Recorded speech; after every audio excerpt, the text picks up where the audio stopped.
आप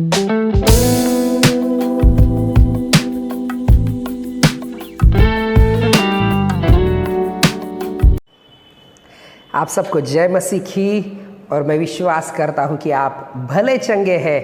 और मैं फिर से एक बार आप सबों का स्वागत करता हूं west coast district Facebook council page पर, इंस्टाग्राम पर और यूट्यूब पर, जिस माध्यम से भी आप देख रहे हैं। प्रभु आपको आशीष देने जा रहा है। आइए अगले 10 मिनट हम परमेश्वर के वचन की मनादी करें। लूका रचित सुसमाचार उसका पहला अध्याय और उसका 41 वचन, gospel of Luke chapter 1 and verse 41, उसमें इस प्रकार से लिखा है, जो ही इलीशिबा ने मरियम का नमस्कार सुना, त्यों ही बच्चा उसके पेट में उछला और इलीशिबा पवित्र आत्मा से परिपूर्ण हो गई। प्रभु के लोगों, कई बार हमने इस वचन को पढ़ा होगा, लेकिन आज की सुबह मैं आपके शब्द में सामर्थ है इसके बारे में बात करना चाहता हूँ। कई बार हमें लगता है कि हमारे शब्द को कोई, या हम जो बोलते हैं उसको कोई अहमियत नहीं दे रहा, लेकिन प्रभु के लोगों ऐसा नहीं है। आपके और मेरे शब्द जो है वो बहुमूल्य है। और इस एक वचन से हम देखेंगे कि किस प्रकार से आपके शब्द किसी के लिए आशीष का कारण भी ठहर सकते हैं। हम सबको पता है कि ये वाकया तब हुआ कि जब स्वर्गदूत ने आकर जकरिया को जो है अपना उसका बेटा पैदा होने के बारे में बताया, और इलीशिबा जो है वो जकरिया की पत्नी थी। और परमेश्वर का वचन कहता है कि ये दोनों, जकरिया और इलीशिबा जो है वो याजकीय घराने में से थे। जकरिया भी एक याजक था और इलीशिबा जो है हारून याजक के वंश में से जो है वो उसकी संतान थी।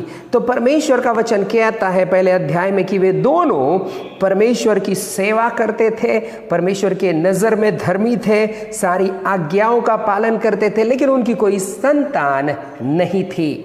और जब समय बीत गया तब जकरिया की प्रार्थना, परमेश्वर का वचन कहता है कि परमेश्वर ने जकरिया की प्रार्थना सुनी और स्वर्गदूत ने आकर जो है जकरिया को दर्शन दिया और उसको बताया कि तुझे एक बेटा होगा, और सारी बातें जो आगे आने वाले समय में होने वाली है जकरिया को बताया।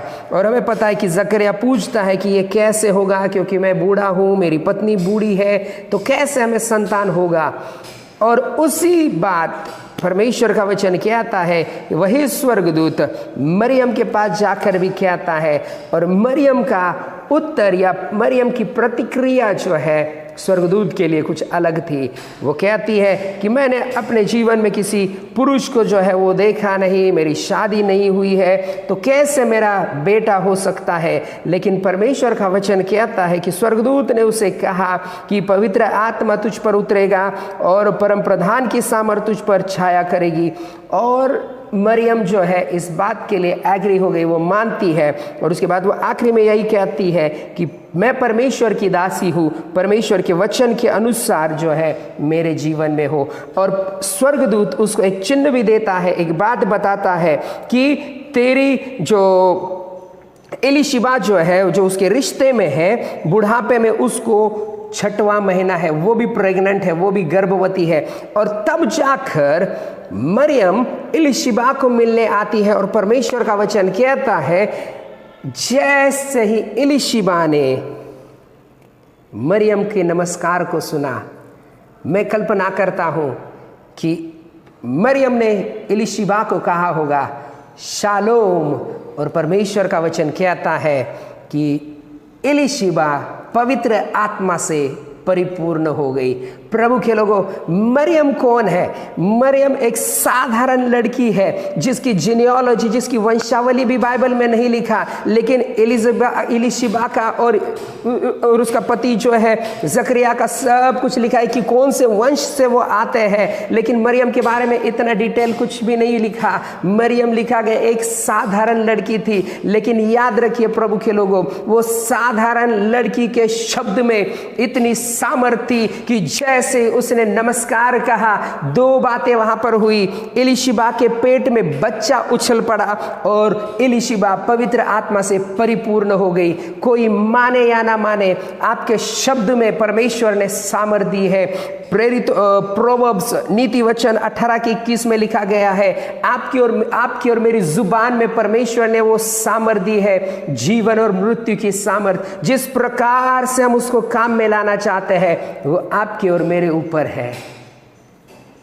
मैं कल्पना करता हूं कि मरियम को भी यह बात नहीं पता थी कि जब मैं एलीशिबा को सिर्फ शालोम कहूंगी तो वहां पर इतना बड़ा बदलाव होगा कि एलीशिबा जो एक याजकीय परिवार में से थी, वो पवित्र आत्मा से परिपूर्ण हो जाएगी। मरियम के शब्द में वो सामर्थ थी। प्रभु के लोगों, याद रखिए, जो भी आज आपकी जुबान पर है, आपके शब्द में सामर्थ है। कई बार हमें लगता है कि मेरी बातों की कोई अहमियत नहीं, कोई सुन नहीं रहा, लेकिन स्वर्ग में एक ऐसा परमेश्वर है जो आपकी बातों को सुनता है और वो आपकी बातों को ध्यान से क्या करता है, सुनता है। और उस प्रकार से प्रभु के लोगों, आपको और मुझे चौकस रहना है कि मेरे जुबान से क्या निकलता है। मरियम एक साधारण लड़की थी, लेकिन परमेश्वर ने उसका इस्तेमाल किया एक याजकीय बेटी को पवित्र आत्मा से परिपूर्ण करने में। कई बार हमें लगता है कि मैं कुछ भी नहीं कर सकती या कुछ भी नहीं कर सकता, मैं तो एक साधारण गांव में से आया हूँ, मैं तो ज़्यादा पढ़ा लिखा भी नहीं हूँ। लेकिन जब आपके जीवन में परमेश्वर है, अगर आपके जीवन में प्रभु यीशु मसीह है, याद रखिए, आपकी जुबान से निकलने वाला हर एक शब्द में सामर्थ है। ये मायने नहीं रखता कि आप कितने पढ़े लिखे हैं, ये मायने नहीं रखता कि आप शहर में है या गाँव में है, ये मायने रखता है कि आपकी जुबान में परमेश्वर ने वो सामर्थ दी है और आप उसको किस प्रकार से इस्तेमाल करते हैं। इसलिए बाइबल में लिखा गया कुरिन्थियों की पत्री में कि परमेश्वर ने ज्ञानवानों को नहीं लेकिन मूर्खों को चुना, बलवानों को नहीं बलहीन लोगों को चुना। क्यों? क्योंकि उनके द्वारा परमेश्वर अपने कार्य को प्रकट कर सके। अगर एलीशिबा के द्वारा मरियम पवित्र आत्मा से परिपूर्ण होती तो इसमें नई बात कुछ भी नहीं थी। हमें पता है कि वह याजकीय थी, धर्मी थी, सारी बातें परमेश्वर की मानने वाली थी, सब कुछ सही था और इसलिए मरियम पवित्र आत्मा से परिपूर्ण हो गई। लेकिन यहाँ पर अलग है, एक साधारण लड़की जिसका अभी थोड़े समय पहले पहली बार स्वर्गदूत के साथ एनकाउंटर हुआ है, परमेश्वर के साथ पहली मुलाकात उसकी हो गई है और वो इतनी सामर्थ्य से भर गई कि उसकी जुबान के द्वारा, उसके शब्द के द्वारा कोई दूसरा आशीष को प्राप्त कर रहा है। प्रभु के लोगों, याद रखिए, अगर आप दास और दासी है, सेवा कर रहे हैं, परमेश्वर ने आपकी जुबान में सामर्थ्य दी है। जो आप बोलोगे परमेश्वर आपके शब्द के अनुसार कार्य करने लगेगा। ये मत सोचिए कि मैं कौन हूं, याद रखिए, करने वाले आप नहीं है, करने वाला स्वर्गीय परमेश्वर है। लेकिन कई बार हम अपनी जुबान को बंद करके रखते हैं और हम कहते हैं कि मेरा कोई नहीं सुनेगा। योना ने भी यही कहा कि मेरी कौन सुनेगा, मैं वहां पर जाऊंगा तो वो तो सारे पाप में, वो तो मरने वाले हैं। लेकिन परमेश्वर का वचन कहता है, जैसे ही योना वहां पर जाकर प्रचार करने लगा और राजा से लेकर एकदम गरीब आदमी तक, उस पूरे लोगों ने क्या किया, उसके वचन को सुनकर पश्चाताप किया और पूरा का पूरा शहर, निनवे शहर जो है, वो बचाया गया। आपके शब्द में सामर्थ है। जब आप बोलेंगे प्रभु आपके शब्द के अनुसार करेगा। मरियम का नमस्कार सुनकर एलीशिबा पवित्र आत्मा से परिपूर्ण हो गई।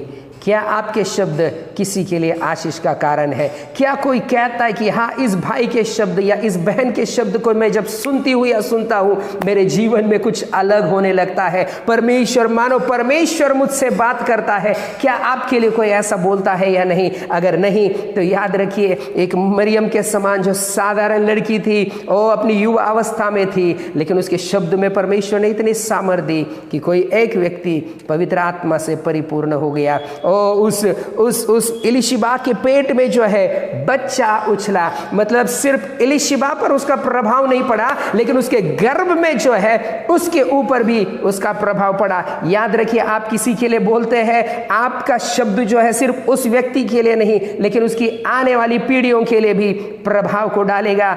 इसलिए आपके शब्द क्या है? आज की सुबह आप सोचिए, क्या मेरी जुबान से मेरे बच्चों के लिए, मेरी पत्नी के लिए, मेरे पति के लिए, मेरे पड़ोसियों के लिए, मेरी संस्था के लिए, मेरे देश के लिए क्या शब्द निकलते हैं, या हम हमेशा रोते रहते हैं कि हमारे जीवन में, हमारे भारत में, हमारी मंडली में हमें कुछ भी नहीं होगा। याद रखिए, प्रभु ने आपके शब्द में सामर्थ्य दी है। आप किस प्रकार से उन शब्दों का इस्तेमाल करें। प्रभु इस वचन के द्वारा आप सबको आशीषित करें। आइए हम प्रार्थना करें। अनुग्रहकारी जीवित परमेश्वर पिता, हम धन्यवाद देते हैं आज की सुबह के लिए। जितने भी श्रोतागण आज की सुबह आपके वचन को सुने हैं, प्रभु हम एक बात जानते हैं कि हमारे शब्द में सामर्थ्य है। जैसे मरियम की आवाज़ को सुनकर, जैसे उसके नमस्कार को सुनकर एलीशिबा पवित्र आत्मा से परिपूर्ण हो गई, प्रभु हमारे शब्दों में सामर्थ्य है। हम लोगों के जीवन में आशीष को बोलने वाले हो जाए। विशेष करके मैं प्रार्थना करता हूँ परमेश्वर पिता, इस महीने में जितने भी लोग अपनी शादी की सालगिरह को मना रहे हैं, जन्म दिवस को मना रहे हैं, परमेश्वर पिता आप उन्हें आशीषित करना। जितने भी श्रोतागण हैं परमेश्वर, अगर कोई बीमार है, मुसीबत में, परेशानी में है, आप उनकी सुधि लेना, क्योंकि आप हम सबसे प्रेम करने वाले परमेश्वर हैं। धन्यवाद देते सारी बातों के लिए। प्रार्थना सुना, उत्तर दिया प्रभु यीशु मसीह के नाम से मांगते हैं, सुनो ग्रहण कर पिताजी। आमीन, आमीन, आमीन। प्रभु आपको आशीषित करे। सबको जय मसीह की।